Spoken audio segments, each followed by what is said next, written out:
the red corner, Chris Watkins. That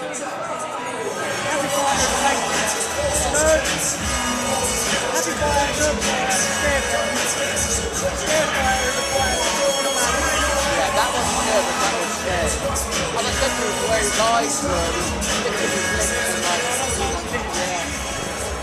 Ladies and gentlemen, please welcome his opponent into the blue corner, Oughton.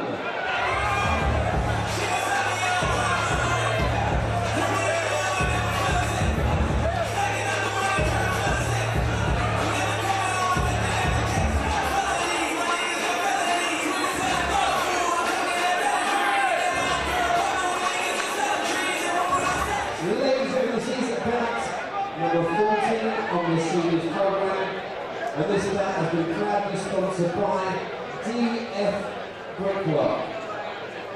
This contest is scheduled over 3 2-minute rounds of EBA action. Please welcome EBA Boxing out of the red corner, representing the contender, Boxing Depot, Chris Watkins. His opponent across the ring, boxing out of the blue corner, representing the Legends Boxing Academy, Oughton. 3 2 rounds. Your referee is Edward Smith. Thank you.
Throwing those big shots. If he could keep a bit more calm, I think he'll have better success. I feel like he's on top, but a bit more success with a bit more relaxation. But he's certainly on top. He's not taken the fight yet. It's still a very competitive fight, but. And one thing he has got to watch is when just in the centre of the ring there, when he does throw, he does overreach slightly at times as well, which will bring your chin up and out. So he's got to be careful with that as well.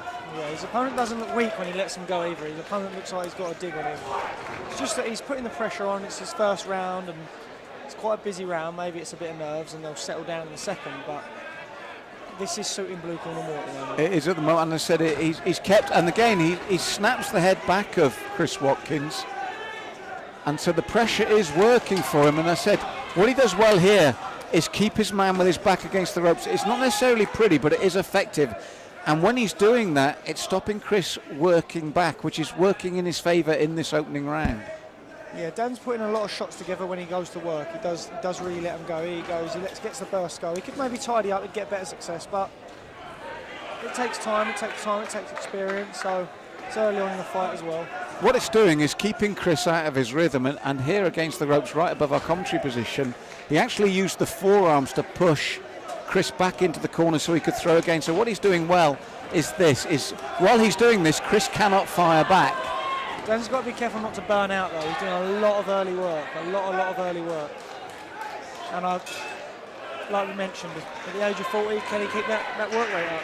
Well, it wasn't pretty at times. It was effective though, and what he did really well, and he's being told there, keep those punches straight, because we can see here what he does is he keeps Chris backed up, and once he starts work, as you said, he continues to throw the punches, and it just stops Chris getting any rhythm or any offence himself. Some of these punches are arm punches, they're not pretty, but they are scoring and stopping Chris working. Yeah, Chris is catching on the job. I actually think Chris has got a boxing brain, a boxing ability, because he seems to throw straight jabs and straight rights. It's just that the blue corner comes in throwing his big combinations, takes him off his stride, and that's what's stealing him around. It's the same thing if you look in football. It's when you get a Premier League football team and a team that comes in from the lower divisions decides to kick the hell out of them rather than let them play football. What Dan has decided to do is keep the pressure up consistently to stop Chris doing any boxing. Made it hard work. He's made it hard work. Now, as Richie said, can Dan keep that work up? Because if he does, it's the key to him continuing to win this. What I'd like to see from Chris now is, once he's tucked up, is to get his own work going, because the one thing Chris was unable to do was work in that opening round. Yeah, see, he's popping the jab nicely, he can box. I think it was just the sheer ferociousness of the work that Dan was doing. So Chris, stick to that jab, stick to the jab, maybe try and let him walk into one of the right hands. He hasn't let too many right hands go. Sometimes maybe he's thinking too much about what's coming at him. This is exactly the problem, Rich, and this is what Dan has done well, but can he continue to do that? Is he's made Chris think so much about the amount of work coming. But I must say, just at the start of this second, again, I was just about to say slow down a bit and the right hand lands. I think they both caught each other there, but I feel like Red took the worst of the shot. Chris definitely working more this round though, Richie. He's working a lot more, and Dan's definitely working a lot less this round. Although I say that as he has a burst.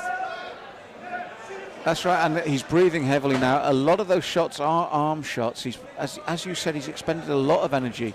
And if Chris can stay calm, he's still got half this round and round 3 as well. He could really turn this around. Chris wants to look at the body shots, because Danny's feeling it, and if Chris can land one up the middle, that hurts when you are, well, Dan lands it as I asked Chris to land it, but that's where he wants to go there. Tap, tap, tap, one up the middle, and it could game changer for him. He's got to land more of them though. Well, this is what we saw early in the night, where you've seen a fighter, a boxer, really beginning to feel the pace, but still managing to pull out the shots. And this is what Dan Oughton's doing.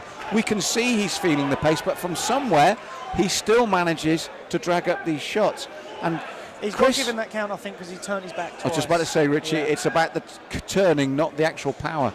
But all credit to Dan, we could see that he was really feeling the pace, but it's paid off again. From somewhere, he's managed to drag up those shots. Red's looking at the corner now after that count. Maybe he's after a bit of help. He's not sure what to do with him now. Dan's going to feel the pace in the last one. Chris can still come back from it. Effectively 3 rounds down, he has to get a stoppage, but he can win the last round, maybe get some completely not beating in every round. Yep, if he can get some points back. But this is what Dan does well, is keep the pressure on even when he's feeling tired. Here he goes, and this is where I think he gets the turn, and that's where the count come in. Chris isn't hurt, it's just the sheer, as you said, Richie, not knowing what to do. It wasn't the first time he turned though. I think that was the third, and I think the first one he got a warning, the second one you get a warning. He probably said after the second, if you keep turning, I'll have to give you a count. It looks like you're distressed, and you're getting smothered, you're distressed. Effectively turning your back is taking a knee.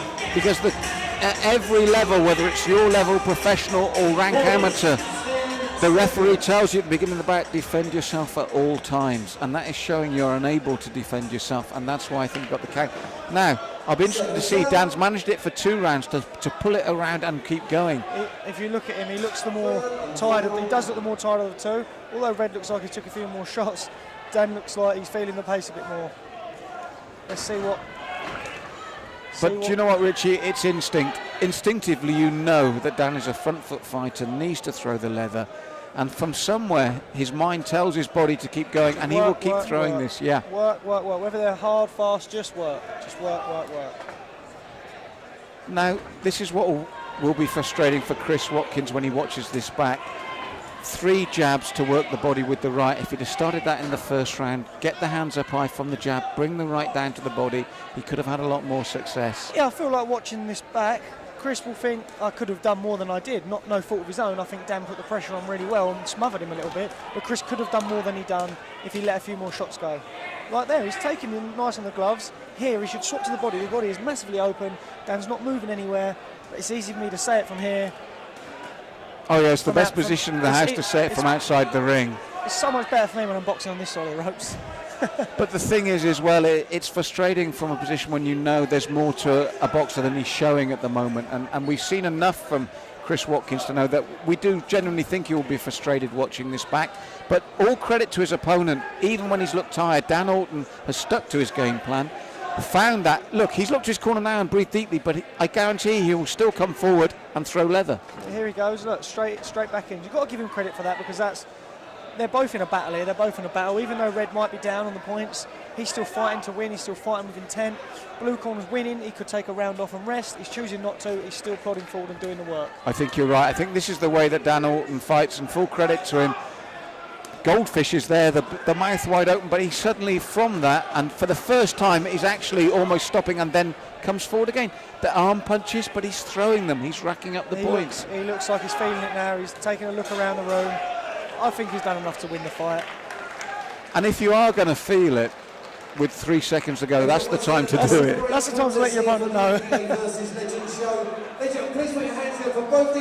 So I think if we look at it back, Chris Watkins will look back and think, I could have done more. There was areas I could have exploited.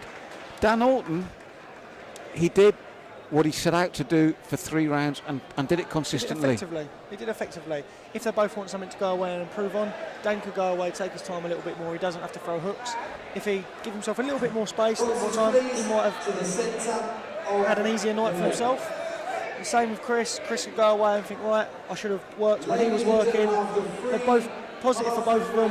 They can both learn well from it. EBA Boxing, we do have a unanimous decision, and that decision goes in favour of the blue corner, Dan Oughton.